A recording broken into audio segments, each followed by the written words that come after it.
up, dudes? It's Gaz, and welcome back to another Warframe video.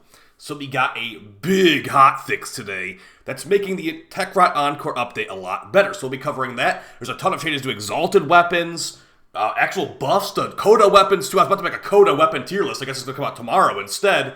And a whole lot more. So let's get right into it. Before we do, make sure to sub to this channel. Do daily Warframe video uploads, build videos, news videos like this, discussion videos, all that kind of stuff. And yeah, we're also going to be doing giveaways on stream. If you want some Omniformal bundles, come on, start the live stream if you want to enter those. Okay, so let's start off with the hotfix patch notes. And we'll be doing some live testing here in the sim too, because I've already seen some changes that will reflect on some of the builds videos I put out recently. Okay, so we got update 38.5.3. And big thing here, they did actually re-enable infested lich trading. So you can trade your infested lich, cosmetics, and stuff like that to other players. But you have to trade the actual lich that you've captured, not killed. Also, with update 38.5.2, they removed Omniforma blueprints from the gold and diamond rewards for the Tempora Archimedia. For players who received Omniforma blueprints from this rewards pool prior to the hotfix, they've ran a script to give a fully built Omniforma. This script was run earlier today, so you should see the item on your account. So yes, they removed fully built Omniforma from the calendar, and they put it in the Tempora Archimedia, and this is just like basically, they also change around some drop rates and stuff too, so they've got that right there. Steel Path and Arbitrations now only require players to have completed the star chart up until the new war to unlock these missions. As a result, they've removed the requirements to complete the following nodes. No longer need the Zeramon 10-0 missions. Albric's Laboratory missions, no longer required. Holvania missions, no longer required. They have also re-added swearing to Nova Proto-Frame. So they realized the game was rated M. After heart-to-heart with Kaya, her unintentional cursing has been reinstituted with a Nova-minded version. So we'll see. I haven't actually played her yet, but looks like they re-added it. If we ever decide to drop an F-bomb in Warframe, it won't be by accident, unlike on our dev streams. I haven't seen that yet, but it seems like they re-added that. The mission tutorial transmissions toggle now applies to transmissions in Deep Archimedia and Elite Deep and Tempora Archimedia missions. Very important. Stage defense bounties will now indicate the extraction is blocked if the bounty objective has not been met on the Leave Continue screen. Previously, extraction was unavailable, but this restriction was not communicated to all players, resulting in possible confusion as why extract was not working. That's funny. Improve the enemy pathing in lower stage of stage defense missions. Good. Here's a Sporothrix buff. Increase the CODA Sporothrix magazine from 9 magazine to 11 magazine. That's great, I guess. It has 0.5 dispo, like all the other weapons, but sure.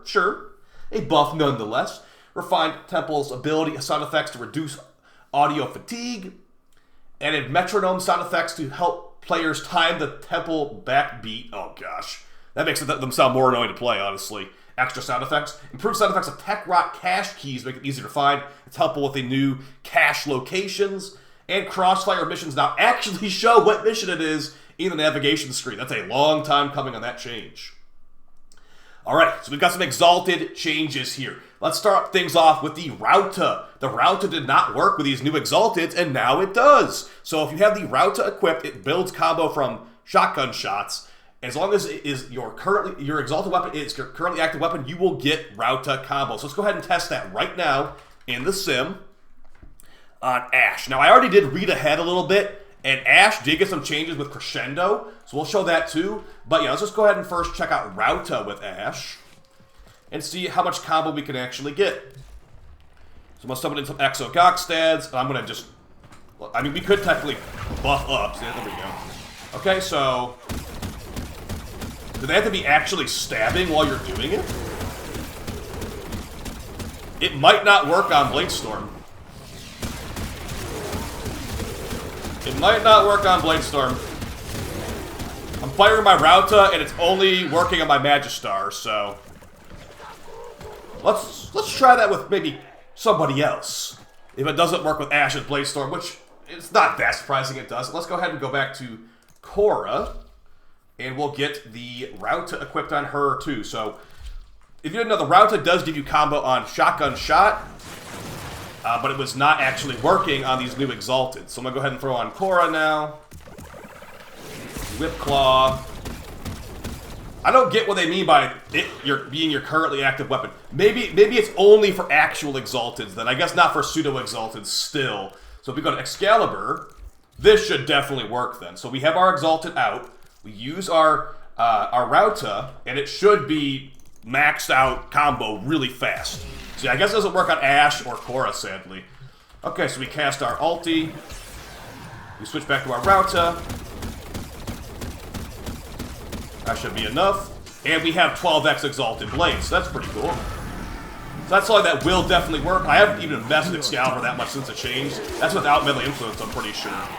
Actually, maybe that was with melee influence. Yeah, so that's a nice little buff to Excalibur, but not a buff to Korra and not a buff to Ashe, as we just learned right there. So, good stuff. Moving on to something that is going to change for Ashe. It's going to be melee crescendo. So, yeah, maybe Ashe can't actually use Rauta, but melee crescendo has been changed specifically to both buff and be nerfed by Ashe's Bladestorm. Ashe's Bladestorm now benefits from crescendo. If you watched my video the other day, I told you crescendo didn't work, but it was nice on Ashe because you could stack your Magistar's crescendo really easy with Bladestorm. The Magistar crescendo thing got actually removed, but they did make it where his actual ulti can work with crescendo now. So let's go ahead and take a quick look at that as well. So it didn't work before, but they say it works now. I think melee exposure is still going to be better, to be honest, but at least this is an option now if you want to have infinite 12x on Ashe. So the way crescendo works on finish or kill, you get initial combo for the rest of the mission. And his ulti does count as a finisher. That being said, I've also got the crescendo on the Magistar right now too. Let's just go ahead and show that. It was removed to work on his actual melee. It's only going to work on his clones now with his ulti. That being said, if you still have Ashe's third ability, teleport finisher thing, that can still work to give you crescendo stats. So here we are holding the Magistar here. And let's just go ahead and get some kills here. Let's see what happens to our combo on our ulti. So as you can see right now, it's going up and up and up. Let's see if it actually fully decays.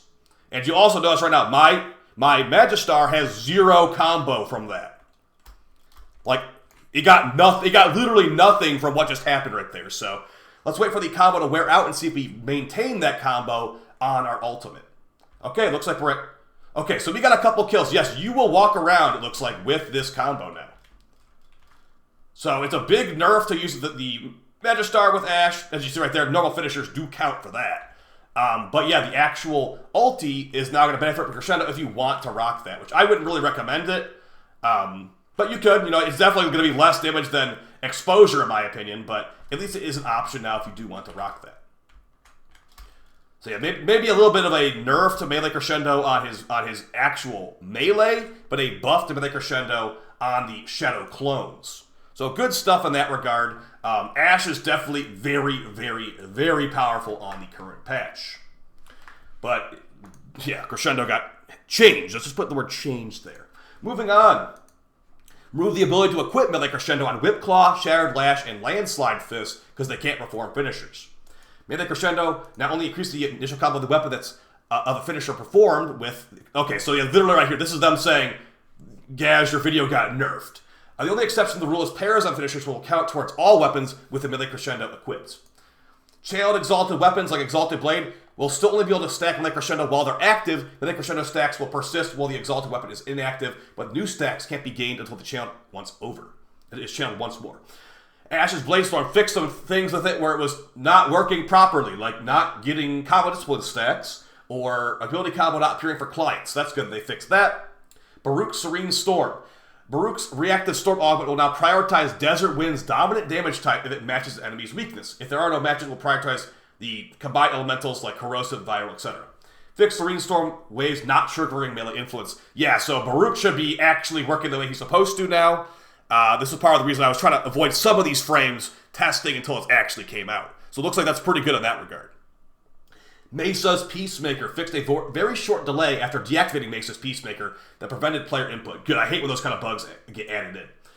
Fixed Mesa not equipping your last equipped weapon after disabling Peacemaker. Okay, good stuff with Mesa. Titania, Dewata, and Dex Pixia re-enable the excellent slot in Dewata to allow players to parry or block. Fix the Rakta Dark Dagger, triggering when swapping between Dewata and Dex Pixia in Razor Wing. Gara's Shattered Lash. Melee Dowtry will now apply in mission. It was applying in the Arsenal screen, but not actually in mission. Fixed Melee Dowtry applying to the Arc version of the attack in the Simulacrum despite having no puncture stats. Oh, okay, that seems anti-fun. Now this arcane works as one would expect, only applying the crit multiplier when using a pure puncture version of the attack. Oh, that's not what I expect, but okay. Also fixed melee Douchi appearing to affect critical multiplier on the arcane damage in the updated screen. Added safeguards to prevent erroneously doing negative damage. I was having that happen the other day with the Path Assist. It was pretty funny. Alright, Technosite CODA changes and fixes. Adjusted potency mod drop rate to provide a more consistent drop rate in missions. That does not sound like a buff. Also, I don't see anything about endo being here. Let's go back to our ship and see if DE added endo dissolving back for those mods. But yes, the potency mods were basically a crazy endo farm on day one. They totally removed it. So let's see if it's still the case if we can't dissolve these potency mods. Because that was a big thing about those infested lich hunts. They were a great endo farm. So let's see.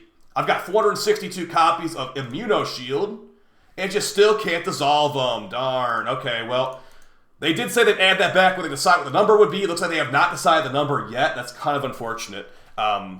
Because I have 462 copies of Immunoshield, and there's nothing you can do with them. So that seems like a big thing that's still missing from the update, in my opinion.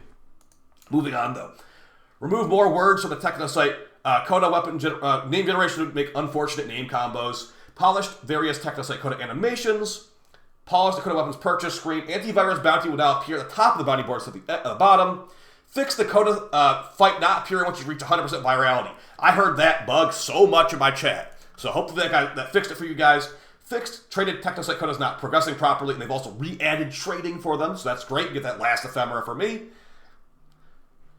Fixed enemies no longer spawning in Technosite CODA Showdown if 2 host migrations appear at the same time. That sounds unfortunate for you. Fixed concrete thrown by drill bit not properly displaying. Dude, the final fight is so boring for Technosite CODA. Looks like most of this stuff is not that important. Fix the incorrect name of the antivirus mod. You hover over it. I guess that's pretty annoying too. Other top fixes. Fixed Steel Path modifiers applied to the Hex Quest. That guy that was locked in the Hex Quest, like level 400 enemies or whatever, you can finally be released from your prison. Fixed various allies not attacking enemies that are following to the whole position. Notably on-call crew members. So on-call has been fixed. Fixed critical mutation buff being capped at 270 instead of 300. And looks like fixed looting abilities applying to the Scholar Screamer. Dang, that was a pretty decent little farm. Ooh, fixed being unable to equip the CODA semi-shotgun cannon on the CODA base assist. Well, rip my fire rate Riven, but that's a big chunk of damage for the base assist. 240% damage and some extra punch through too. So maybe consider throwing on semi-shotgun on the CODA base assist as it is now working. Okay, looks like the rest of this stuff is relatively tame. Fixed sharpened claws not stripping armor if only damaging overguard. Sure. Hope they didn't nerf anything in here, looks like. Okay. Alright. Just want to make sure there wasn't any nerfs in here. Looks like the rest of it is going to be little fixes, like fix the Stardust ephemera not properly dropping. Okay, looks like overall pretty good stuff here at the bottom, guys. Just nothing. Looks like no nerfs from what I can see. So yeah, big changes to this update. Some buffs to the Exalted, some changes to Ashe. Basically now the Magistar is not going to be as easily crescendo stacked. You're going to need to use Ashe's third ability, Teleport, to do that. But it shouldn't be that bad. Still like 30 finishers. We are getting this in like a minute before with his 4. But now you could just get it in like, maybe 5 minutes with his 3 in an endurance run. Shadow clones of Ashe now benefit from Crescendo for infinite 12x. But at the same time, exposure just to be better anyway, so I probably recommend you stick with that. Infested Lich Trading has been re-added, but we still can't get endo from these mods for some reason. And they claim they've adjusted the drop rate. So we'll look at that maybe later on stream and see what they mean by adjusted. Maybe they mean like Turbo Protect had a lower drop rate than Immunoshield, clearly. So maybe we'll get more Turbo Protects and less Immunoshields. So yeah, I'll see you guys on stream later tonight. I hope the video is fun and helpful to you. Let me know about any of the changes you like or dislike in the comments down below. And then, yeah, guys, have a great night. Peace!